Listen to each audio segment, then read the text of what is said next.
Boa tarde máis unha vez.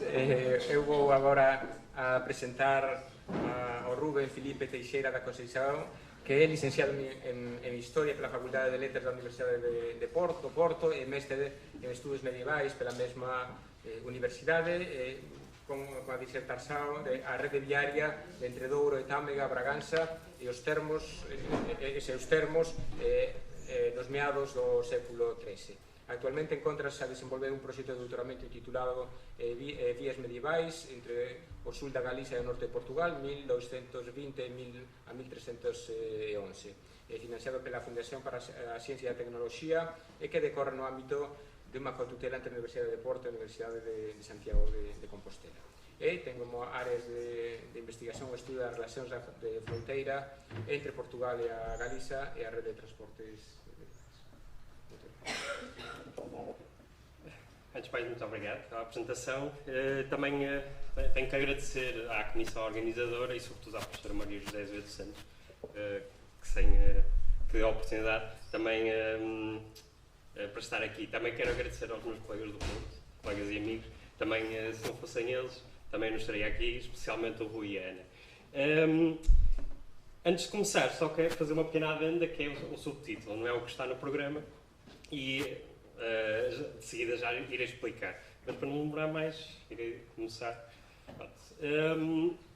A devoção ao apóstolo Santiago em Portugal, como já temos vindo a falar hoje de manhã, sobretudo nas regiões mais próximas da Galiza, há muito que tem merecido a atenção de investigadores das mais diversas áreas.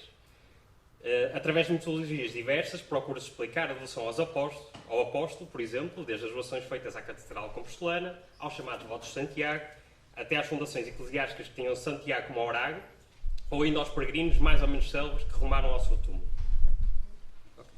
Agora quero isto. Partindo da premissa que a peregrinação direciona para si uma série de comportamentos próprios, esses acabaram por refletir-se na cultura escrita, usualmente através de testamentos, mas também pelas notícias de viagens e normativa que chegaram até aos nossos dias.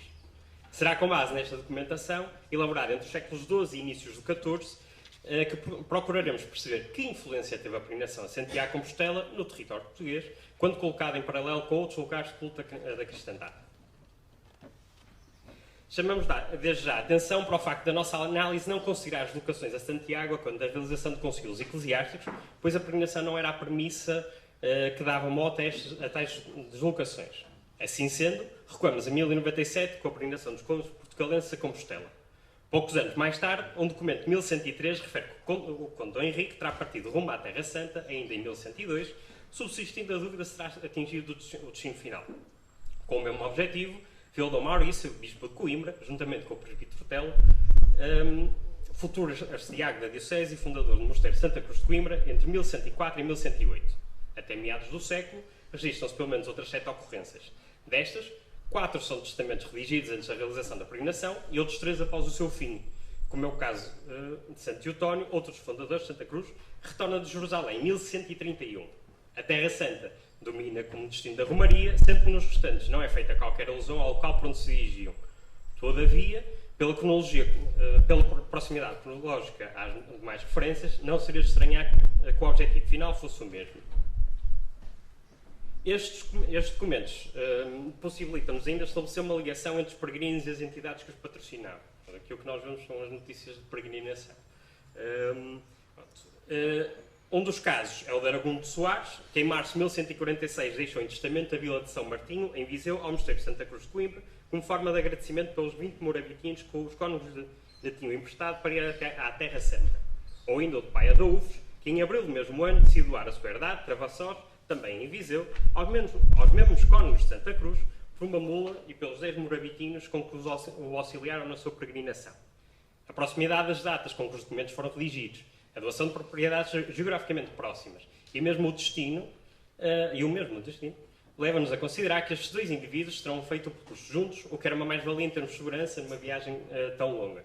Este vazio pode ser justificado pela escassez de documentos que chegaram até nós, ou pelas proibições, como o vazio que eu falo aqui é depois do período a seguir, já no final do século XII. Ou também pelas proibições, como estava a dizer, daquela imposta por Dom Afonso Henriques, em junho de 1145, aos homens de Coimbra.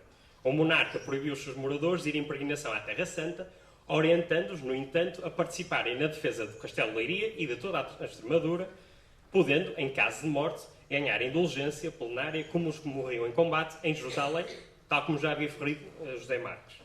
Se, por um lado, esta decisão terá sido executada como um dos mecanismos que o monarca tinha à sua disposição para garantir a defesa da fronteira, face ao renovar das investidas almohadas, por outro, significou um declínio, pelo menos ao nível documental, no que toca à peregrinação à Terra Santa. Entrados no século XIII, deparamos com vários fenómenos. Um deles é o aparecimento de devoluções locais na documentação, certamente anteriores à data em que aparecem pela primeira vez registadas, como são os casos de Santa Senhorinha, nas Terras de Basto, ou de Santa Comba de Moura Morta, na Régua. No primeiro caso, Dom Sancho I dirigiu-se em devolução em cumprimento de um voto pelas melhoras do príncipe Dom Afonso, que terá sido salvo pela intervenção da Santa.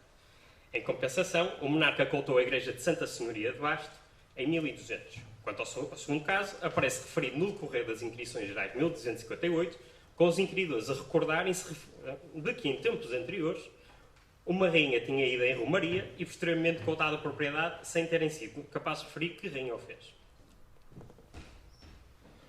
Agora, falando da peregrinação a Santiago, outro fenómeno com que nos paramos é a atração que Santiago Compostela exerceu sobre os reis e rainhas portugueses, sobretudo na primeira metade do século XIII. Das 4 notícias que recolhemos, 3 delas referem-se à peregrinação empreendida por Dom Afonso II em agosto de 1219 e da possibilidade de Dona Urraca, sua esposa, e de Dom Sancho II, filho destes, serem deslocados ao túmulo do apóstolo em 1214 e 1244, respectivamente. O registro que escapa a esta norma chegou até nós através das Inquirições Gerais de 1220, quando os inquiridos no couto do mosteiro de Várzea, em Barcelos, referiram que não estavam todos presentes, pois os dois tinham ido a Santiago. Será preciso esperar até ao primeiro quartel do século XIV para vermos os monarcas portugueses arrumarem de novo a Compostela, com Dom Dinis em 1318, após o nascimento do seu neto homónimo, e a Rainha Dona Isabel, por 2 ocasiões. A primeira após a morte do rei, em 1325, e a segunda em 1335, pouco antes de falecer, tendo ambas sido recentemente estudadas no que toca ao seu simbolismo por Paulo Catarino Lopes, também o artigo publicado na revista Adelini. Mas este chamamento por Santiago não era despropositado.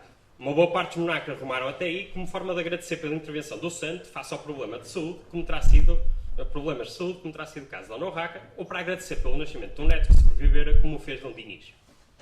Acresce que a política interna e externa do reino assim o ditava. Estes foram marcados, por um lado, pelas constantes contendas com a Igreja e a nobreza, e por outro, com as restantes monarquias peninsulares e a ameaça muçulmana, o que não permitia deslocações de longa duração para lá das fronteiras do reino.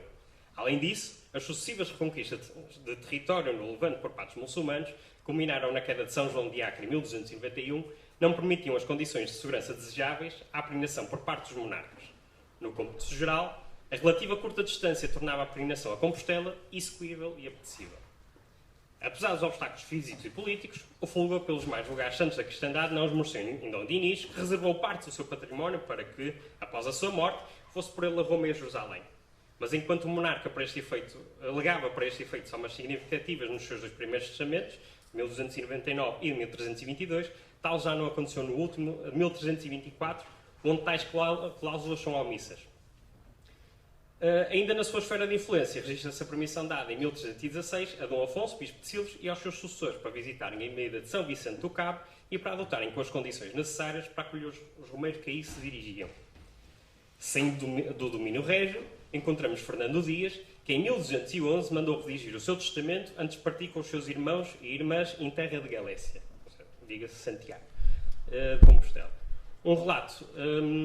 Um outro relato recolhido pelos inquiridores em 1258, no qual uma mulher da paróquia de São João de Castelos, em Bragança, ter-se deslocado a Jerusalém havia 2 anos, ou ainda a peregrinação empreendida por Domingo Pires a Santa Maria de Rocamadouro em 1272, e bem como a doação protagonizada por Martim Vicente Barreiros, Joana Martins, sua mulher, e João Vicente, irmã do primeiro, de um hospital no Porto, dedicado aos peregrinos que iam e vinham de Santiago. Esta doação feita à Confraria dos Sapateiros São Crispim e São Crispiniano da dita cidade do Porto, em 1307.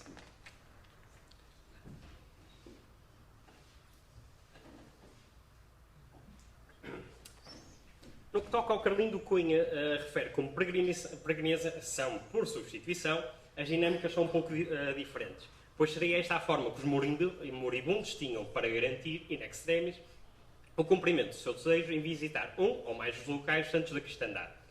Pelos dados que dispomos, este fenómeno terá tido origem no início do século XIII e subsistido pelo menos até meados do século seguinte, em Portugal. A primeira referência recua a 1206 e chega até nós por intermédio do testamento de Nuno Fernandes, cônego de Viseu, que legou 5 morabitinos para que um clérigo fosse por si em romaria a Santiago de Compostela. Entre 1217 e 1247 encontramos mais 9 testamentos, de diferentes origens, mas que na sua maioria tinham Jerusalém como destino. As exceções foram João Ianes, santo de Coimbra, que além de ter legado 100 morabitinos para que 2 homens fossem por si ao Santo Sepulcro, legou outros 30 para irem por si a Santa Maria de Alceu. Paralelamente, Teresa Pérez, em 1217, legou 5 morabitinos destinados a mantimentos e ofrendas para que João Espinho, e aqui especifica a pessoa, ao contrário da maior parte dos testamentos, que este João Espinho fosse por si a Compostela. E depois ainda temos o relato de Dom Gonçalo Soares, que legou 10 morabitinos para que um homem fosse, em sua memória, a Santa Maria de Rocamadour. Dito isto, será preciso esperar pelo terceiro quartel do século para Compostela aparecer novamente como destino. Pelo João Diogo, em 1263, algar 3 morabitinos para o efeito, e Dona Domingas e Anes, em 1269, ao reservar 6 libras para esse fim, além de outras 4 com oferta ao apóstolo, sendo ambos oriundos de Guimarães. Até 1275 temos mais 2 registros de indivíduos, de Braga, mas desta vez tendo Jerusalém como destino, e foram eles o cônego João Paris e Domingo Pires. A predominância da peregrinação a Jerusalém esvanece nos períodos seguintes, pois os únicos legados que temos registro são aqueles deixados em testamento por Dom Dinis, como já referimos. No sentido oposto, crescem as referências ao túmulo do Apóstolo, em Compostela, que acumulam quase 50% dos registros, com os testamentos de Maria Pérez e de Elvira Soares, ambas de Guimarães, e de Vasco Afonso, alcaide de Coimbra e antigo cônego da cidade. Entrados no século XIV, o panorama será de uma relativa democratização, no que toca aos locais que eram objeto de peregrinação com origem em Portugal. Aos que fomos referidos, acrescem o culto a São Geraldo de Braga, a São Vicente de Fora em Lisboa, a Santa Maria de Sítio em Palência e a São Domingos de Silos em Burgos, e surge ainda uma referência a um outro São Vicente no testamento de Geraldo Paes, de onde Silves. No geral, os legados por substituição a Santiago Compostela de Lewis, representando menos de 1/5 dos registros no primeiro quartel do século XIV e 2/5 no período seguinte. De realçar que nenhum dos indivíduos que deixaram em testamento valores para este tipo de peregrinação ao túmulo do Apóstolo fazia parte do cabido catedralício de Braga. E aqueles que dele faziam e que executaram esta prática optaram por Jerusalém, como foi o caso de João Paris, ou por Santa Maria de Rocamadour, como sucedeu com o mestre João. Esta assimetria poderá encontrar resposta nas históricas contendas de foro eclesiástico entre as arquidioceses de Braga e de Compostela. Este vazio foi preenchido por indivíduos de outras proveniências, destacando-se Guimarães com 8 registros. Todavia, terá sido o fluxo de peregrinos que rumaram a Santiago Compostela suficientemente significativo ao ponto de falarmos de um intenso fenómeno de peregrinação a partir de terras portuguesas? Vejamos. À exceção da peregrinação dos contos portugalenses, em 1097, apenas encontramos referências a partir do século XIII. Como o gráfico demonstra, o primeiro quartel do século é o que contém mais referências, com 6, existindo uma diminuição significativa nos quartéis seguintes, em que as notícias começam a ter um peso menor no número total das peregrinações. Paralelamente, há um aumento nos legados por substituição, sendo que na primeira metade do século XIV atinge-se um certo equilíbrio entre os 2 tipos de referências. Do ponto de vista documental, a nosso ver, esta ideia vem contrariar a Ardalinho Cunha, que, recuando ao século XII, chama a atenção para a necessidade do célebre missal de Mateus incluir uma Benedictio Baculi dos peregrinos que partiam em peregrinação como sinal da grande intensidade que a peregrinação jacobeia conhecia. Não é que esta ideia esteja necessariamente errada, mas é a nossa opinião que simplesmente está retirada do contexto geográfico que descreve. Trata-se de um manuscrito produzido entre 1130 e 1150, o que até podia atestar já uma certa solidez na peregrinação a Compostela desde terras portuguesas. Contudo, este missal foi produzido em França, pois nele se refletem cultos e tradições com especial atenção à região de Limoges. Acresce que a não inclusão da celebração das relíquias de São Vicente neste livro, trasladadas para Braga em 1176, leva a crer que este tenha chegado aí antes dessa data. No mesmo período terá sido escrito o livro V do Códex Calixtino, conhecido como o Guia do Peregrino de Santiago Compostela, como ferramenta de apoio aos peregrinos que aí rumavam, percorrendo o itinerário atualmente conhecido como Caminho Francês, reforçando a ideia deste itinerário e não de outros. A sua importância reflete-se ainda numa série de intervenções papais que decorreram ao longo do século XIII e que tinham como objetivo combater a falsificação de insígnias relacionadas com o apóstolo, instando o arcebispo e o cabildo compostelano a tomarem as medidas necessárias de forma a que os peregrinos não fossem lesados. Em sentido oposto, e como forma de combater o absentismo pastoral, o Sino de Braga de 1281 proibiu os clérigos de irem em peregrinação fora do reino, sem autorização do prelado, sob pena de serem suspensos. Ora, esta proibição levou a que vários investigadores tenham, no passado, considerado a peregrinação como uma prática comum no seio do cabildo bracarense. Em nosso entendimento, se esta proibição fosse cumprida e se a peregrinação por substituição fosse uma prática enraizada, o número de testamentos que incluiriam este tipo de legados teria de ser maior.